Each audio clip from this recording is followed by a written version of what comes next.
Portugal, eu fiz o teste PCR, deu negativo, né? E eu cheguei lá em Portugal e meu filho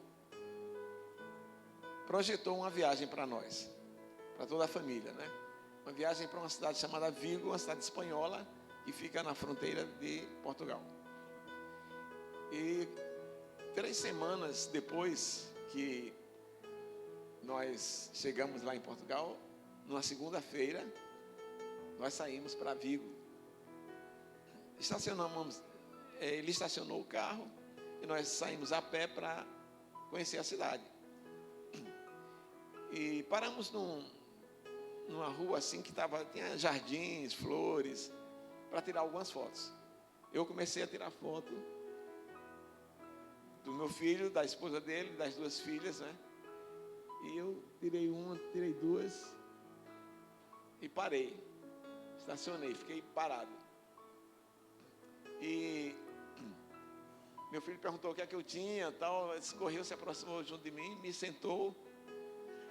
Eu já estava com a boca ficando troncha e o lado direito paralisado, a perna e o braço. Eu estava consciente, mas eu não oferecia nenhuma reação. Perguntavam as coisas, eu não podia falar. Mas nisso passou um policial e a minha nora pediu para ele contactar uma ambulância. Em no máximo 10 minutos a ambulância chegou. Eu vi quando me colocaram na ambulância, me levaram para um hospital público. Agora que hospital, né? Muito melhor do que os melhores hospitais aqui de Pernambuco. E lá eles fizeram sempre eu esqueço da palavra. É para detectar o coágulo onde estava, né, no cérebro. E depois desse exame, eles fizeram um tipo cateterismo, aqui pela virilha, que leva um catéter até onde está o coágulo, e ele chupa o coágulo, né? Logo depois disso, me acordaram, tomei anestesia, e o médico começou a fazer pergunta a mim: qual é a sua idade? Aí eu disse 74, consegui falar. Qual é o mês que estamos vivendo hoje? Agosto. Aí mandou para levantar o braço, levantar a perna, direita, esquerda, tal, né? Eu fiz tudo. Isso em 3 horas, mais ou menos. Então, para mim foi um milagre.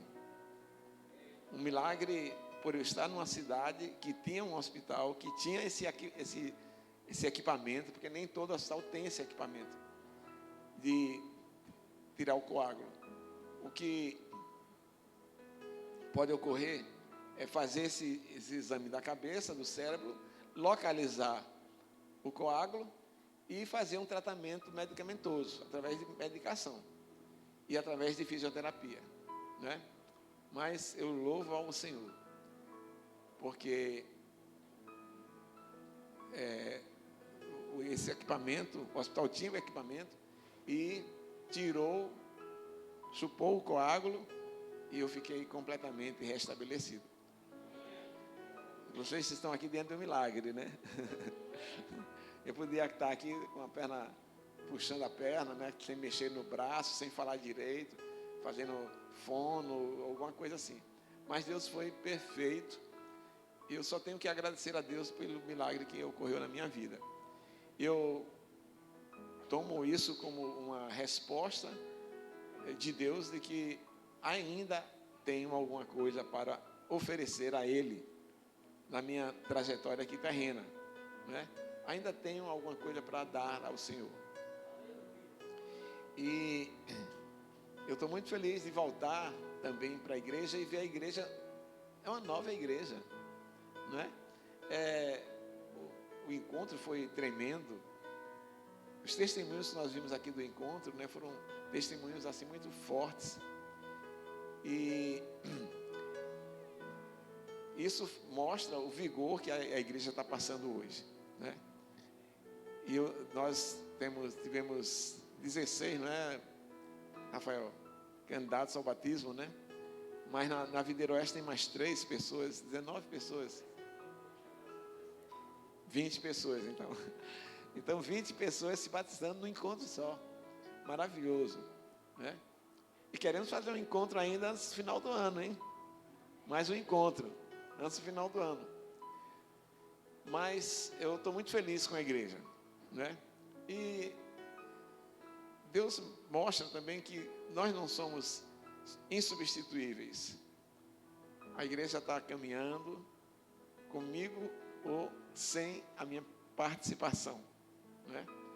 Mas eu sei que Deus quer me usar ainda muito nesta igreja aqui, e eu estou disposto a caminhar segundo a sua direção, o seu propósito.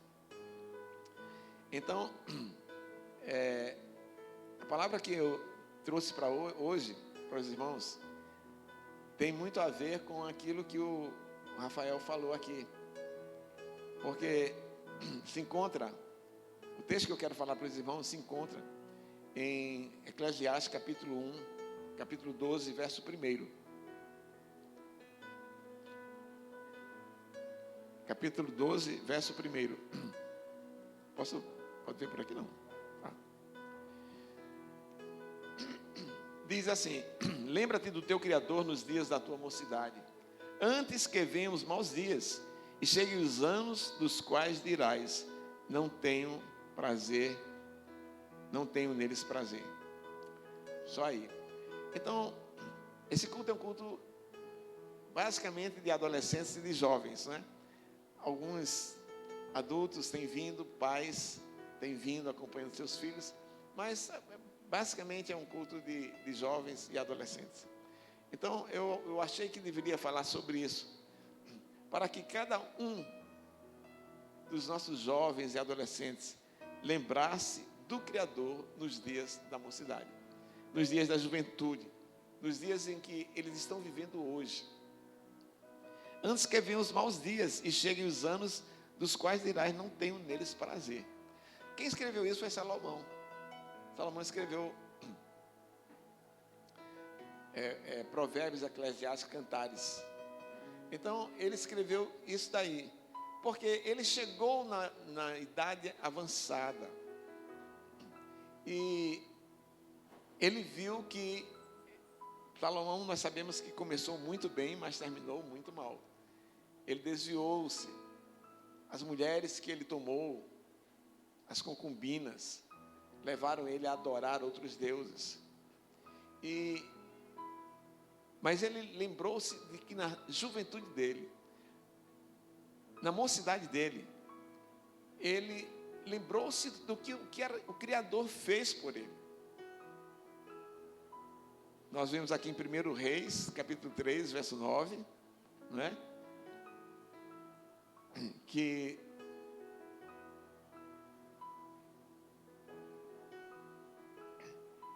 o que é que ele pede para Deus, né?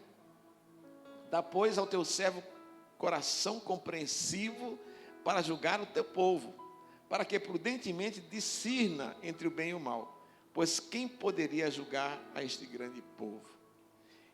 Certamente Salomão, quando escreveu isso, ele lembrou-se do que Deus deu para ele, do que ele pediu a Deus e do que Deus deu para ele. Deus disse: já que não me pediste riquezas, pediste vitória sobre os seus inimigos, eu te darei a sabedoria que ele pediu, né? E te darei todas essas outras coisas. Salomão foi um rei muito rico, muito poderoso. Mas ele, em Eclesiastes, ele traz esse versículo: lembra-te do teu Criador nos dias da tua mocidade. Então eu digo para você, jovem, lembre-se do teu Criador, do que Ele fez por você, do que Ele, porque Ele supre as suas necessidades. porque Ele cuida de você, porque Ele o assiste e o controla. Lembre-se também que você foi salvo por Ele enquanto era jovem, e que é uma bênção ser salvo quando você é jovem, porque muitas das ofertas do pecado não serão aceitas por vocês. E isso é uma bênção na vida de um jovem crente, de um jovem cristão. Então, lembre-se de tudo quanto Deus tem feito na sua vida, o Criador tem feito na sua vida, e continuará fazendo. Lembre-se de pedir, como Rafael falou, lembre-se de pedir ao Senhor sabedoria. Sabedoria. Porque a sabedoria fará com que você escolha caminhos certos a seguir. Façam escolhas corretas. E não façam escolhas que podem lhe destruir. Pastor Aloysio, hoje pregando pela manhã, ele falou de uma escolha que ele fez, que depois se arrependeu muito. Ele falou que faltou sabedoria. Exatamente isso que a gente está falando aqui. Ele falou que quando a sua segunda filha nasceu, o médico que fez o parto da esposa dele chegou para ele e disse assim: você quer que eu faça a laqueadura na sua esposa? O momento de decisão é agora. Porque se você não decidir agora, ela vai ter que fazer e decidir depois, vai ser uma nova cirurgia, vai ser mais gasto, tal, né? E ele disse que vivia muito apertado financeiramente naquela época.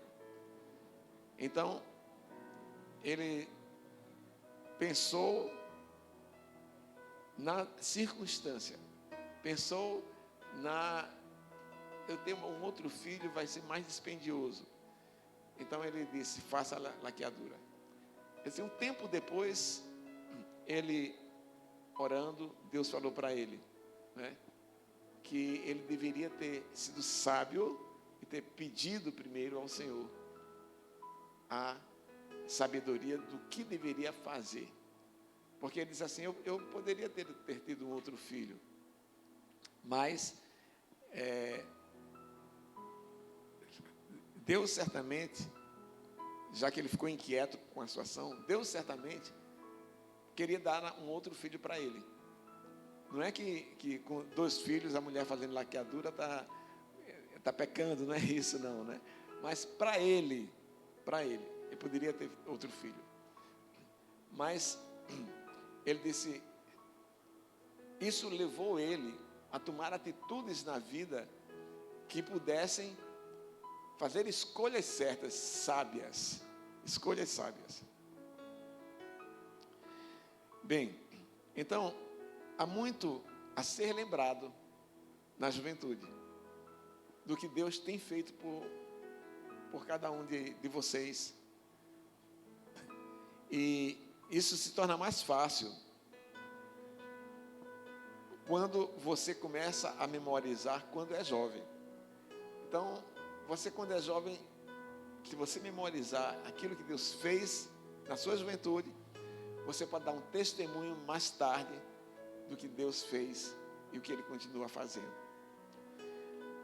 Então, por que Salomão falou isso? Lembra-te do teu Criador nos dias da tua mocidade. Porque na mocidade são os anos de vigor, né? Por que esperar ficar velho, ficar morrendo, esgotado, até que o vigor tenha acabado para servir ao Senhor? Por quê? O Deus que nos criou merece nossos anos saudáveis e os mais ativos. Nosso corpo está forte e robusto. Nossa mente é perspicaz e clara. Nossos sensos são receptivos, aguçados e pertinaz. Lembre-se do seu Criador nos seus anos vigorosos. A Bíblia tem exemplos de pessoas que lembraram-se do Criador nos seus anos, na sua juventude. Um deles foi Davi. Davi, como você. Davi, muito jovem, tomava conta das ovelhas do seu pai. E quando apareceu Golias, e Davi foi levar alimento para os seus irmãos que faziam parte do exército de Saul, Davi olhou para Golias e disse: quem é esse incircunciso para afrontar o exército de Deus vivo? Que coragem de um adolescente dizer isso. E ele disse: eu luto com Golias. E essa notícia repercutiu tanto que chegou ao rei Saul. E o rei mandou chamar Davi. E disse: mas, meu jovem, você é tão inexperiente. Golias é um guerreiro já testado. Não vai dar certo. Aí ele disse: quando eu cuidava das ovelhas do meu pai, apareceu um urso para devorar uma ovelha. Eu fui, matei o urso, arranquei a ovelha dos dentes do urso. Depois apareceu um leão, eu fiz a mesma coisa. Abri a boca do leão, tirei a ovelha de lá. Então, Davi era alguém que tinha consciência da sua identidade em Cristo Jesus. Não em Cristo Jesus, Jesus não tinha vindo ainda, mas ele tinha a sua identidade no Senhor. Davi daqui hoje tem identidade em Cristo Jesus, né? E os jovens também. Estou falando de Davi por causa do nome de Davi. Estou falando de Davi da Bíblia. Então, essa identidade fez Davi forte. E Saul quis dar a armadura dele, ele não podia nem caminhar com a armadura, ele deixou de lado a armadura e saiu. E com umas pedrinhas que ele achou no leito de um rio, e a sua baleadeira, ele destruiu Golias. Então, a juventude de Davi fez com que ele fizesse isso. O jovem, ele é corajoso, ele é dinâmico, basicamente o jovem não tem medo de nada. Ele é forte, ele é robusto, né? Então, ele tem tudo para lembrar-se do Criador nessa sua passagem por aqui, enquanto é jovem.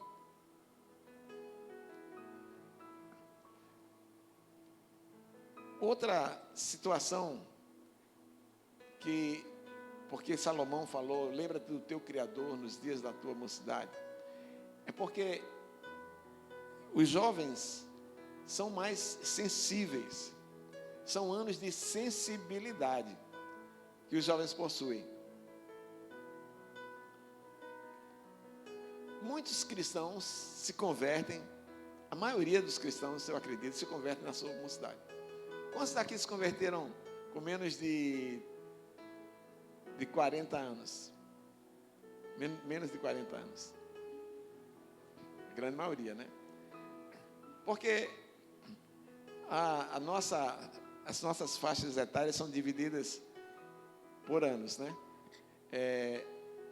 Até os 18 anos, você é criança, depois passa a ser jovem, adolescente, né? Adolescente. Dos 20 aos 40 anos, você entra na fase de jovem adulto. Dos 40 aos 60, você já está na fase de amadurecimento. De 60 a 80, você já está na fase de mais velho. Mais velho. E de 80 em diante, você, é como a Bíblia diz, né? Que até os 70 anos, você ainda tem vigor, né? Passou dos 70, chegou nos 80, passou dos 80, já está muito cansado. né? Eu estou perto de estar cansado, mas... Amém. Amém, amém. Mas eu espero ainda passar dessa fase. Bem, mas as estatísticas dizem que a maioria das pessoas que se convertem no mundo são jovens. Por quê? Porque os anos da juventude são anos de sensibilidade também. Podemos dizer que é mais fácil arrepender-se e crer quando se é jovem. Nunca é fácil, mas é mais fácil. É mais fácil porque, à medida que nós vamos ficando mais velhos, nosso coração fica mais endurecido. Nossa consciência é mais cauterizada. E nossos pecados mais enraizados. E nosso estado de morte mais grave. Ou seja, uma pessoa que pecou a vida inteira, para ela se arrepender e tornar-se cristão verdadeiro, é mais difícil do que um jovem que não praticou tanto pecado, de ouvir a palavra e abraçar aquela mensagem e se tornar filho de Deus. Eu vejo assim, não é que Deus faz acepção de pessoas, qualquer pessoa em qualquer idade pode receber Jesus como Senhor e Salvador e se tornar filho de Deus. Mas para uma pessoa que passou a vida inteira com o coração endurecido para as coisas do Evangelho, uma consciência também sem querer saber de nada, os pecados mais enraizados. Então, essas pessoas são menos sensíveis do que um jovem que não passou ainda por tanto pecado na sua vida. Então, jovem, usem essa sensibilidade e receptividade juvenil para lembrar-se do seu Criador, antes que cheguem os maus dias da indiferença insensível.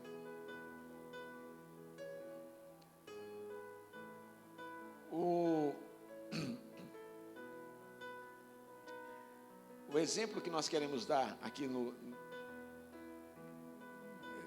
dos anos de sensibilidade foi o rei Josias. Josias foi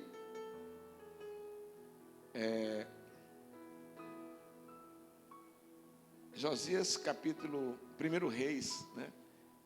Capítulo 21, a partir do verso 22, 1. 1 Reis, capítulo 22, verso 1.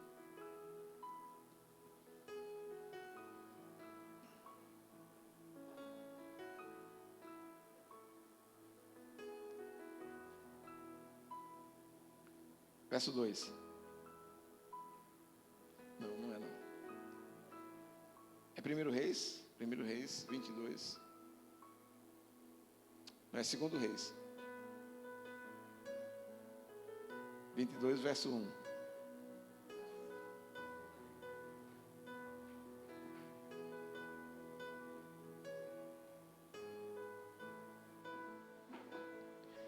É isso mesmo. Tinha Josias 8 anos de idade, quando começou a reinar, e reinou 31 anos em Jerusalém. Sua mãe se chamava Jedida e era filha de Adaías, de Boscate. Então, Josias foi uma criança, 8 anos, era uma criança ainda, quando ele foi levantado rei de Israel. Então, ele foi o melhor rei, um dos melhores reis que Israel possuiu. Então, veja que no versículo 3, diz: no 18º ano do seu reinado, o rei Josias mandou o escrivão Safã, filho de Azalias, filho de Mesulão, à casa do Senhor. Então, não, pode deixar, no 3. Aí. Então, no 18º ano do seu reinado, ele tinha 8 anos quando começou a reinar, com 18 anos depois, ou seja, ele tinha 26 anos, era um jovem com 26 anos. Ele mandou o escrivão Safã, filho de Azalias, filho de Mesulão, à casa do Senhor. E foi na casa do Senhor onde ele encontrou o livro da lei. Que o povo de Israel já não seguia mais a lei. Cada um adorava um Deus estranho. Então, quando ele encontrou esse livro da lei, ele fez uma renovação espiritual lá em Israel. E veja só, o que isso aconteceu foi por causa da sensibilidade que o jovem tem. A sensibilidade espiritual que Josias teve ao ser levantado rei aos 8 anos de idade, mas no 18º ano do seu governo, do seu reinado, ele foi sensível o suficiente para ver a situação que estava Israel e mandou o escrivão lá na casa do Senhor e encontrou o livro da lei e fez uma revolução. A juventude também é um período de aprendizado. Aprendemos mais na nossa juventude do que em qualquer época, outro período da nossa vida. Isso é verdadeiro em todos os assuntos, mas é especialmente verdadeiro na instrução religiosa. Tem um texto da Bíblia que diz assim, Paulo escrevendo, diz assim: ensina a criança no caminho que deve andar, e mesmo quando for velha, não se desviará dele. Então, por que é que Paulo escreveu isso?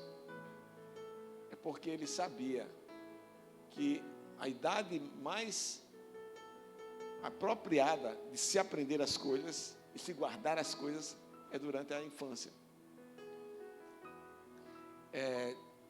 Se diz que em Jerusalém, para alguém ser rabino, na época de Jesus, teria que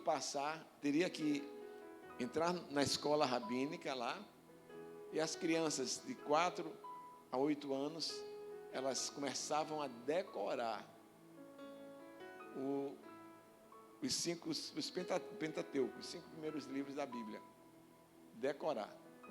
Então, de 4 a 8 anos, decorava um livro, de 8 a 12 outro, e por aí vai, né?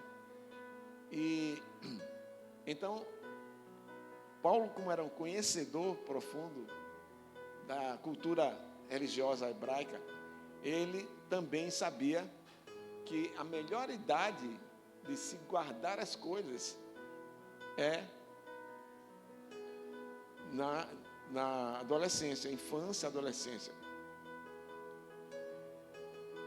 Muitas pessoas que se convertem mais tarde, elas têm dificuldades de guardar versículos, por exemplo, de guardar mensagens. Ora, se é só nós olharmos para a tecnologia. A minha neta de 5 anos mexe mais no celular do que eu, né? Porque parece que as crianças hoje já nascem com celular, né? A técnica de usar celular, impressionante. Mas por que isso? Porque elas têm uma facilidade muito grande de aprender as coisas. E o exemplo que eu quero dar desses anos de aprendizado é o de Jesus. Jesus, com 12 anos, foi com a família para Jerusalém, para a festa dos tabernáculos. E quando terminou a festa, todos desceram e depois de 3 dias procuraram Jesus no meio da família. Jesus não estava. E os pais voltaram para Jerusalém e encontraram ele no templo discutindo com os doutores da lei. Então isso mostra o nível que Jesus tinha.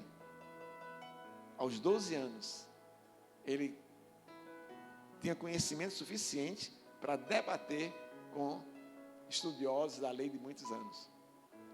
Então, jovem, lembre-se do seu Criador nos dias da tua mocidade. Lembre-se que esses anos da sua juventude são os anos de melhor aprendizado. Aprendizado religioso, aprendizado da palavra de Deus. E, finalmente, os anos da juventude também são anos de perigo. Anos de perigo. Os anos da juventude são anos cheios de campo minado. Os jovens andam pisando em hormônios, pressão dos colegas, álcool, drogas, pornografia, imoralidade. Poucos atravessam esses anos sem explodir aqui ou ali. Pisar numa mina, já viu. Perigos estão abundantes em todos os lados. Quanto precisamos do nosso Criador para guardar-nos e conduzir-nos através desse campo de batalha? Eu tenho dito que o diabo, ele tenta todo mundo. Ele tenta quem é adolescente, jovem, adulto, velho, qualquer pessoa. Ele tenta. Mas as tentações maiores, eu creio que vem na adolescência. Porque, de qualquer maneira, a pessoa que já passou por essa idade já está mais experiente. Se é cristão, está mais forte contra o diabo. Mas o adolescente ainda tem muito que aprender. E eu fico imaginando, eu já disse isso algumas vezes, eu fico imaginando quando chega na segunda-feira, um adolescente numa classe enorme de pessoas, um adolescente cristão, numa classe cheia de adolescentes de todas as linhas religiosas, né? Conversando como foi o seu final de semana. Aí falam de prostituição, falam das imoralidades, pornografias que viram e tudo mais. Então, pressionam o adolescente cristão a cometerem o mesmo tipo de pecado. Dizem que é careta, que é isso, que é aquilo, não é? É por isso que eu valorizo muito o adolescente cristão. E os aqui da igreja mais ainda. Porque eu sei que eles são firmes. São firmes, não se deixam abater. É verdade.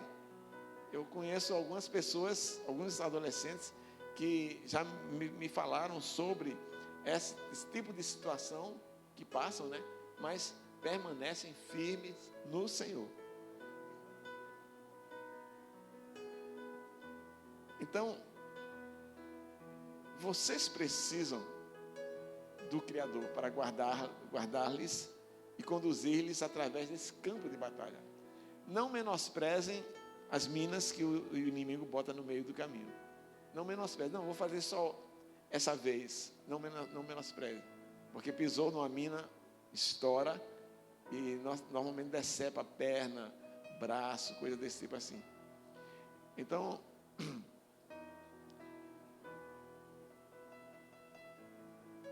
os anos de perigo são os mais prováveis de acontecer com todos, mas com os adolescentes é mais provável acontecer. Então eu gostaria de lembrar a vocês, oferecer algumas dicas que ajudarão a lembrar do seu Criador durante os melhores anos das suas vidas, que é a adolescência. Primeiro, convença-se de que você tem um Criador. Mantenha-se bem alicerçado no entendimento literal de Gênesis capítulo 1 e capítulo 2. Rejeite todas as influências evolucionárias. Então, o primeiro conselho que eu dou é: convença-se de que você tem um Criador. Você não nasceu do nada. Não nasceu porque o seu pai e sua mãe quiseram. Nasceu porque Deus criou você. Então, quando você sabe disso, que Deus criou você, você é uma criatura de Deus, você consegue se lembrar dele de uma outra forma. E o entendimento literal de Gênesis capítulo 1 e capítulo 2, que Deus criou Adão do barro, não é? E soprou nas narinas de Adão sopro de vida eterna. Isso deve ser a marca de todo o jovem que estuda ciência, que vem a teoria da evolução. Então, não se deixe, eu não sei como é que está nas escolas hoje, se eles ensinam a teoria da evolução, né? E esquecem o que a Bíblia diz.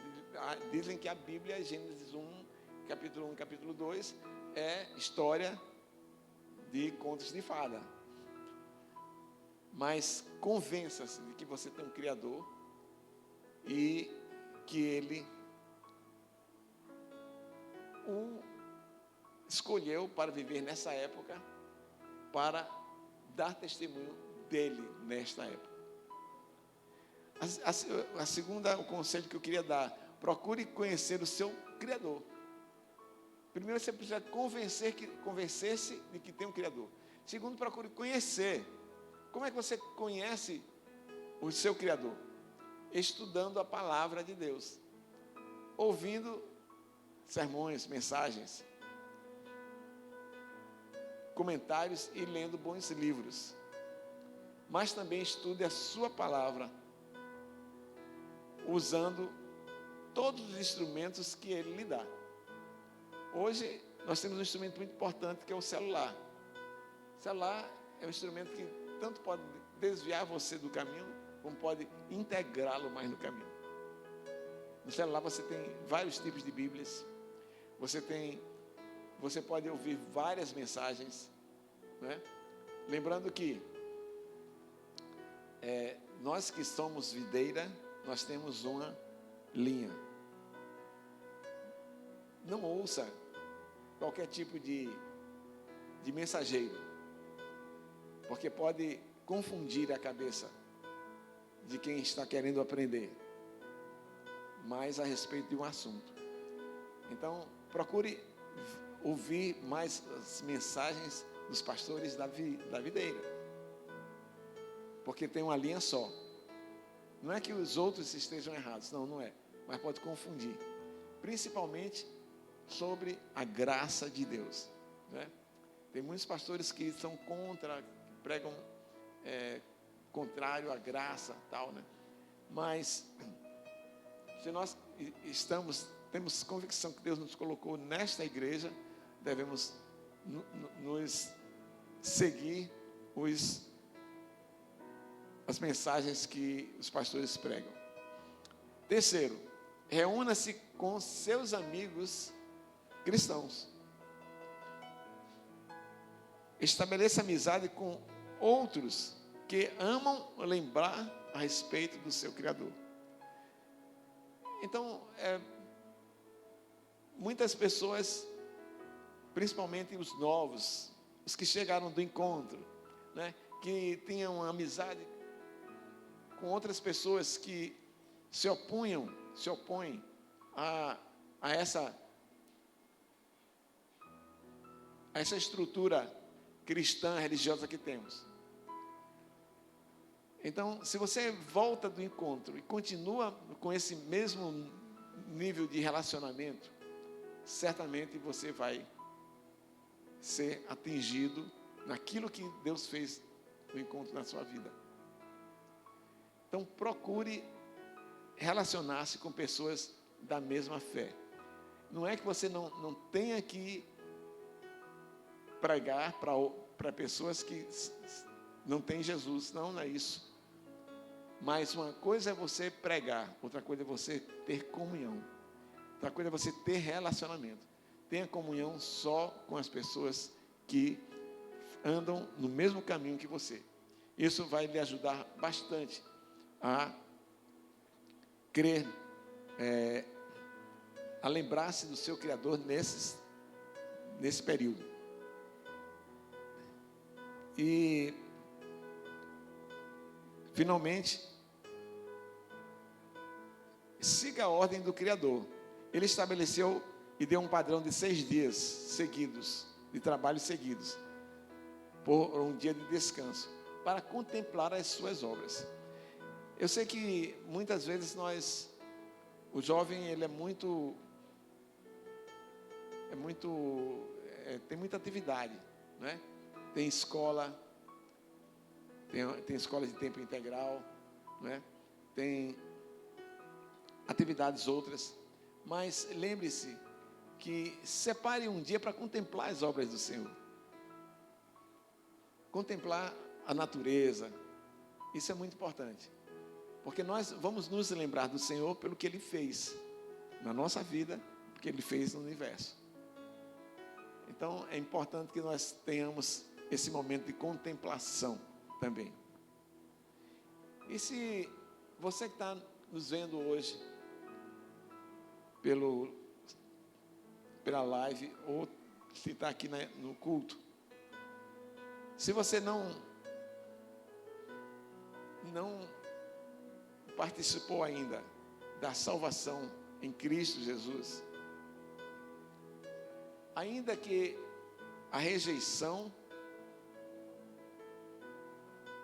ainda que a sua rejeição de seu Criador tenha despedaçado a sua vida, Ele está disposto a recriar você a imagem dele.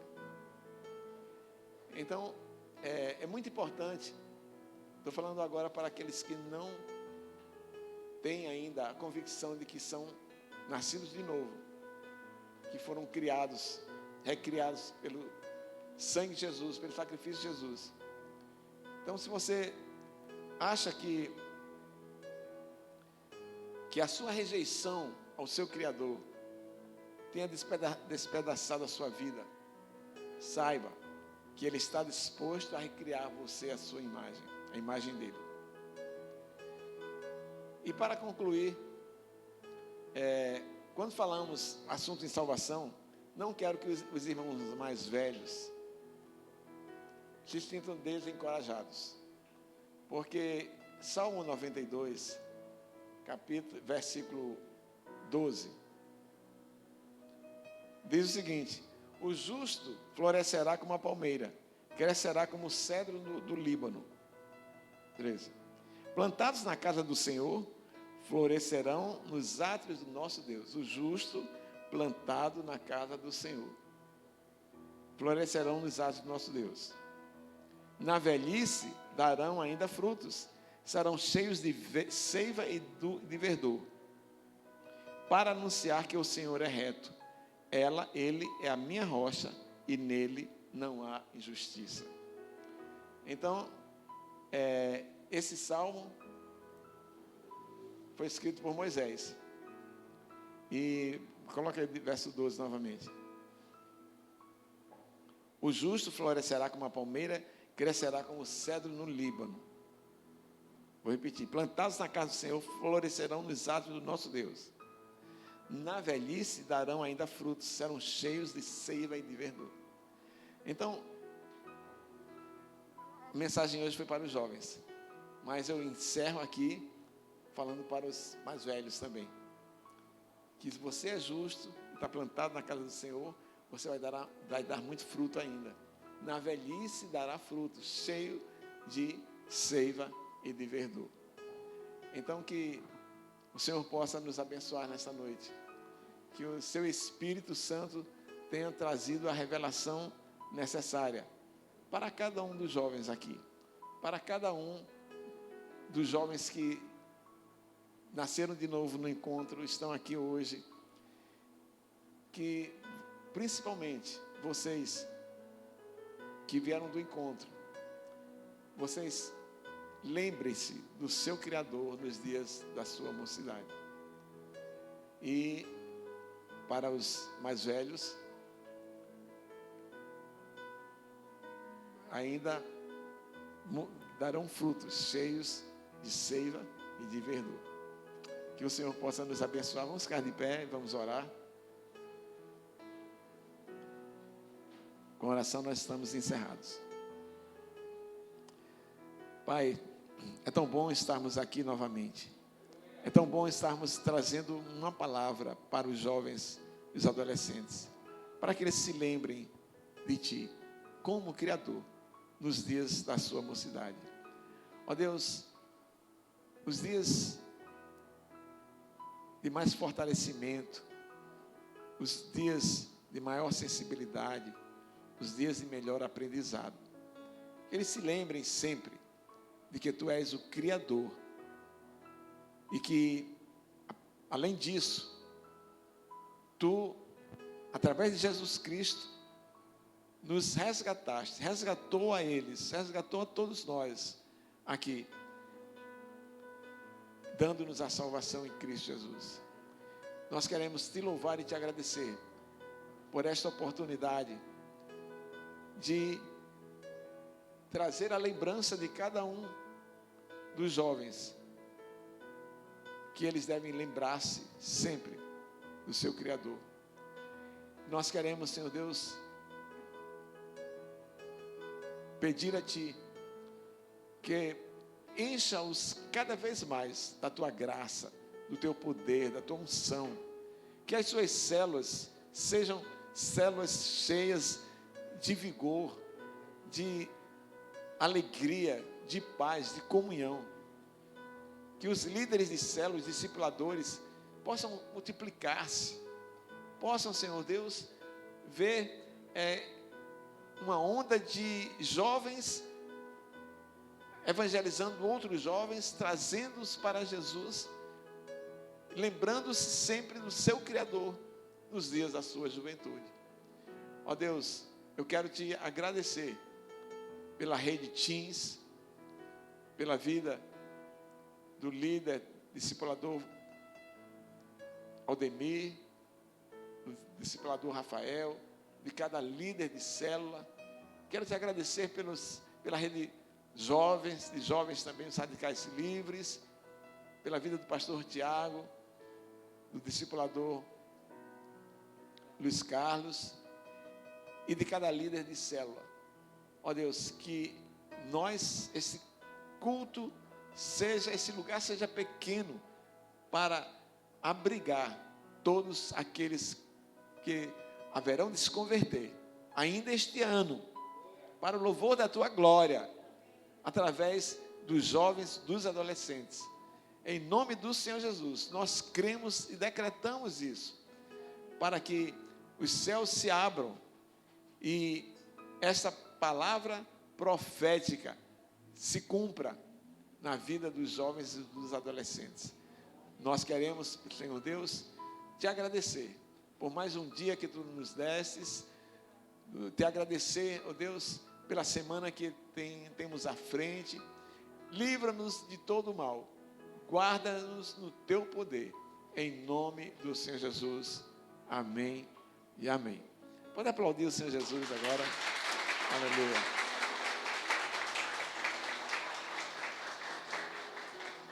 Amém.